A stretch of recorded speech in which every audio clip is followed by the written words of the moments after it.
Howdy, and welcome to Power the World. My name is Lyric, and I'm with the Texas A&M Electric Power. Today, we're going to be looking at creating one lines, which is the one you see on the screen right now, and the larger visual aspect of PowerWorld. In specific, we're going to be looking at creating elements and placing them wherever we wish, and importing elements based on geographical data. But without further ado, we're going to go to our top left, and we're going to click on File, click New One Line. This will make a blank canvas for us to place whatever we like. First things first, we're going to auto insert and we're going to place some borders. The borders will be corresponding to whichever case you're using. And today we're using the Texas 7K 2021 bus case. This can be found in our repository. But today, because we're using the Texas case, we're going to use the Texas borders. If you wish to add more states and wherever you want to place them, you can definitely do that. And it comes with different territories and areas around the world. But we're going to place Texas, and you'll see that the borders will populate on the one line that you're using. First thing, we're going to click Network on our ribbon. We're going to click on Bus. If we zoom in real tight to a location where we want to place it, we can click, and this will insert a new bus into the power system data model. We can name it, change the kilovolt value, do whatever we like, but we can click OK, and this will place the bus that we're looking for.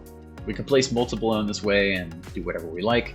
Another interesting thing would be we can choose to move the text field as well as the item we created itself. We can also create some generated loads and place them wherever we like. But generally with these, you'll actually need to insert a megawatt value. Another interesting note would be whenever we're clicking on making a bus, we do not have to make a new bus, but we can find one that's previously made within the case itself. So for instance, I can scroll and I can choose that I want to make Adkins 1-1. Regardless of geographical data, I want to place it on the one line I'm making.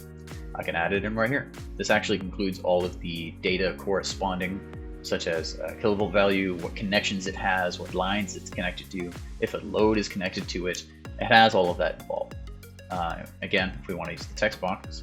And a more fun note, if we want to undo any mistakes we made, Control-Z is very much still our friend here. So I can counter all the things I did. But zooming out, I can click Show Full, and that'll bring us back to our bigger borders right here. And for the second element of importing geographically based data, we can go back to Auto Insert, which is going to be our best friend, and we can click on Buses. For this case right here, we're going to be using specifically substation records because the buses themselves don't have coordinate data. And we're going to click on Auto Insert Transmission Lines. Clicking yes on that and bypassing the transmission line stuff, we'll begin to see that the stuff is beginning to populate. We don't only have to insert buses though. We can insert the lines, generators, loads, and shunts, and click OK on that, and you'll see the loads begin to populate all over the place. Some generators right here, some shunts are probably around the place. We can auto insert the substations, which correspond to geographical data. Click OK on that, and the substations will begin to populate all over the place.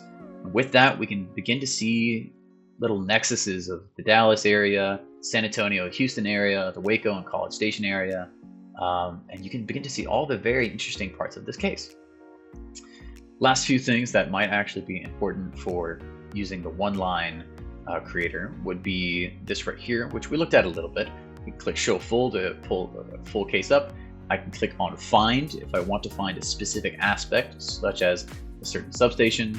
If I wanted to find KD43, I can type that in, click OK. I can add filters if I want, so please refer to a previous video if you're curious about that. But I can click that, and that, ooh, okay. That brings us to a very interesting cluster right here. But that'll bring us to exactly wherever we like. We can click on the plus and minus magnifying glasses right here to zoom in and out.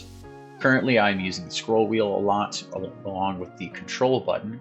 If you can hold down control while scrolling, that'll zoom you in much faster than if you just do it normally.